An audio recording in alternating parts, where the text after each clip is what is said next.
Bonjour à tous, vous écoutez le Mac du télétravail, le podcast proposé en partenariat avec HP. Dans nos différents épisodes, vous découvrirez les nouveaux visages du télétravail. Du flex office en passant par le digital nomadisme, on fait le point sur l'hybridation du travail. Aujourd'hui, nous allons parler de culture coworking au sein des entreprises. Alors depuis la crise Covid, nombreuses sont celles qui ont établi de nouvelles manières de fonctionner, plus agiles et surtout plus en accord avec les attentes de leurs salariés. C'est le cas de l'entreprise Bell qui a signé en 2021 une charte de travail hybride et dans laquelle travaille notre invité. Leur objectif, trouver encore plus d'équilibre entre les performances du groupe et le bien-être des collaborateurs. Mais alors comment s'adaptent les salariés à ces nouveaux enjeux ? Et puis concrètement, ça veut dire quoi au quotidien, travail hybride ? Immersion avec Audrey Grollet, responsable de communication interne pour le groupe Bell. Bonjour Audrey. Bonjour Nelly. Alors Audrey, vous êtes responsable de communication interne pour le groupe Bell qui s'est engagé dans cette démarche de coworking. À quoi elles ressemblent vos semaines ? C'est quoi la démarche de coworking du groupe Bell ? Alors concrètement, mes semaines, ça ressemble à entre 2 et 4 jours par semaine au siège. Alors je dis entre 2 et 4 parce que dans le cadre de mon travail, j'organise de nombreux événements donc, qui me demandent évidemment d'être présente au siège. Mais je peux aussi n'y être que 2 fois par semaine, être un jour en espace de coworking et un jour en télétravail. En fait, dans le cadre, nous, de notre organisation de travail hybride, on travaille avec la plateforme Néonomade qui nous offre la possibilité de faire 40 heures de coworking par mois parmi les 800 espaces que nous offre la plateforme. Un choix important. Oui, en effet. Vous avez construit ce rythme-là avec votre manager ? Complètement. On l'a même construit en équipe, donc en équipe plutôt élargie. C'est vraiment toute cette politique qui a été mise en place de co-construire.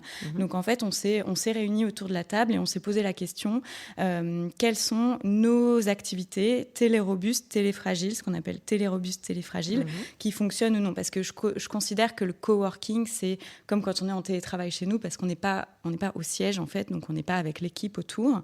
Et dans ce cadre-là, on s'est mis d'accord pour être 2 fois par semaine minimum au siège, au sein de l'équipe qui est la mienne, donc l'équipe communication.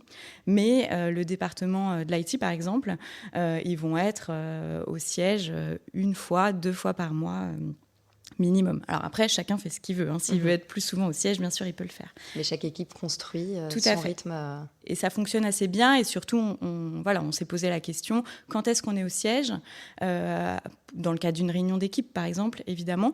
Mais par contre, les one-to-one avec mon manager, je peux les faire à distance. Et on les fait quasiment toujours à distance. Donc ça offre une grande liberté. Et vous me disiez lors de la préparation de ces podcasts que ça n'empêchait pas quand même d'avoir une organisation au cordeau. Tout à fait. Ça demande évidemment de s'organiser en amont. Alors, quand je dis s'organiser en amont, moi, je sais la semaine précédente quand est-ce que je vais être en coworking, mais en fonction de ma journée, de ce qui m'attend, est-ce que je vais avoir beaucoup de visio, beaucoup de réunions ou non ? Est-ce que je vais avoir besoin de vraies plages de créativité ? Je vais choisir l'espace qui me correspond. Ça me laisse cette liberté-là, en tout cas. D'accord. Et en termes de confidentialité, comment ça se passe ? J'imagine que ça doit être aussi bien pensé en amont. Oui, bien sûr, il y a des règles de confidentialité, d'autant plus quand on travaille pour une grande entreprise. On va évidemment faire tous nos appels, enfin, en tout cas toutes nos réunions, toutes nos visios dans des phone box où personne n'entend notre conversation. Et à côté de ça, quand on est vraiment dans l'espace de coworking, on a la possibilité d'activer un filtre de confidentialité. Je suis alors la seule à voir ce qu'il y a sur mon écran et donc mon voisin ne voit rien. J'ai aussi, ça c'est aussi en termes de confort, mais j'ai un réducteur de bruit. Donc quelquefois on a un appel qui n'était pas prévu ou qui va durer quelques minutes et qui est pour le coup pas complètement confidentiel. Je vais pouvoir le prendre sur le moment et le réducteur de bruit va permettre à mon interlocuteur de m'entendre correctement, sans bruit parasite. C'est un vrai confort, ça, oui. C'est un vrai confort. Et après, pour revenir sur la question de la confidentialité, on pense toujours à verrouiller son ordinateur et on a un petit cadenas qui nous permet aussi de le bloquer et comme ça, on peut le laisser, quand je suis seule en coworking, on peut le laisser sans problème. Sereinement, oui. Sereinement, exactement.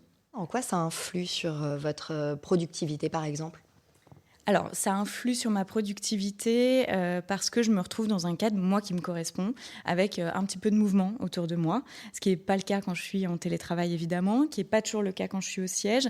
Donc, le fait d'avoir un peu de monde, quelquefois une ambiance musicale, du passage, c'est un vrai booster de productivité. Alors, ça peut sembler paradoxal, mais en tout cas, c'est comme ça, moi, que je fonctionne. Et surtout, c'est un vrai booster de créativité, le fait de se retrouver dans différents espaces, parce que je change très régulièrement de coworking. Alors, je teste pas sans arrêt, mais j'ai mes petits préférés. Et dans cette petite liste, je vais changer. Donc, d'une semaine à l'autre, je vais pas me rendre au même endroit. Et le fait d'avoir une luminosité différente, un mobilier différent et évidemment des personnes différentes, moi, ça booste ma créativité. En fait, c'est un peu comme une journée au vert, mais une fois par semaine. Oui. Et à Paris. C'est pas mal. C'est pas mal. Donc, c'est une vraie chance. Et avec vos collègues, qu'est-ce que ça change aussi professionnellement ? Est-ce que ça renforce des liens ? Pour moi, ça a tout changé. Okay. Avec mes collègues. Je suis arrivée au sein du groupe il y a 1 an et demi et je suis arrivée pile au moment du lancement de cette expérience. Donc, ça a été un accélérateur d'intégration. J'ai pu nouer d'autres relations, donc professionnelles ou même quelquefois amicales, grâce à ces journées en coworking, en fait. J'ai pu proposer, ou on m'a proposé de commencer, de faire mes réunions d'intégration en coworking. Donc, ça m'a permis de rencontrer des nouvelles personnes. Donc, ça, c'était en intégration. Mais au quotidien, je vais aussi pouvoir choisir en amont la personne avec qui je vais me rendre en coworking, si j'ai un sujet, un projet avec elle. Et ça va nous sortir du cadre. On va avoir d'autres échanges. Donc, ça accélère les projets. Et un point important aussi, c'est très rare que je fasse du coworking seul. Okay. En fait, en général, je suis toujours avec des collègues. Je ne suis pas en coworking pour m'isoler du groupe et de mes collaborateurs, et de mes collègues, mais plutôt pour me rapprocher d'eux. C'est pas une solution de repli, quoi. Pas du tout. Justement, bien au très contraire. social. Ouais, bien au contraire. Et personnellement, qu'est-ce que ça vous apporte ? Personnellement, c'est primordial en termes d'équilibre vie pro, vie perso. C'est un vrai changement très important, en fait, cette possibilité de faire cette journée en coworking. Moi, je fais beaucoup de sport. Je fais beaucoup de sport le matin, plusieurs fois par semaine. Donc, ça me permet aussi de me lever un tout petit peu plus tard. Donc, j'organise aussi ma semaine sportive en fonction de ça, bien sûr. Donc, c'est pour ça qu'il y a de l'organisation, mais c'est chouette. Je vais aussi choisir l'espace de coworking. Si j'ai un dîner le soir ou un événement, ça peut aussi être un événement, une rencontre de networking professionnel. Mais moi, je choisis aussi le lieu en fonction de ça. C'est pour ça que je ne m'interdis pas d'aller à l'autre bout de Paris quelquefois, mais parce que ça sera un facilitateur pour la suite de ma journée. En fait. Ça fait sens. Et à côté de ça, c'est vraiment en lien avec qui je suis. Je me suis vraiment retrouvée dans cette opportunité. Moi, j'ai eu l'occasion de faire de l'entrepreneuriat pendant un petit peu moins de 2 ans. Donc, je travaillais beaucoup dans des cafés. Et je changeais sans arrêt de café aussi. Et en fait, cette liberté que m'offrait l'entrepreneuriat, tout simplement, et donc le cadre de travail, je le retrouve avec cette journée de coworking, en fait. Donc, dans ce cadre, je me sens libre et je m'y retrouve là-dedans. Et le dernier point, c'est aussi que j'ai un petit surnom qui est Franklin, parce que j'ai toujours mon sac à dos sur le dos. Okay. Je récupère toujours mon ordinateur le soir et justement, d'où l'intérêt d'avoir un matériel pas trop lourd, parce que je me laisse, quand je peux, l'opportunité de décider un petit peu au dernier moment où je vais travailler.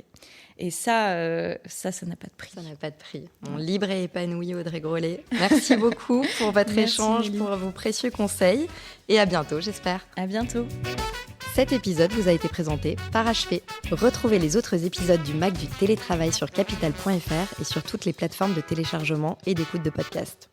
Avec HP, travaillez sereinement, télétravaillez sereinement.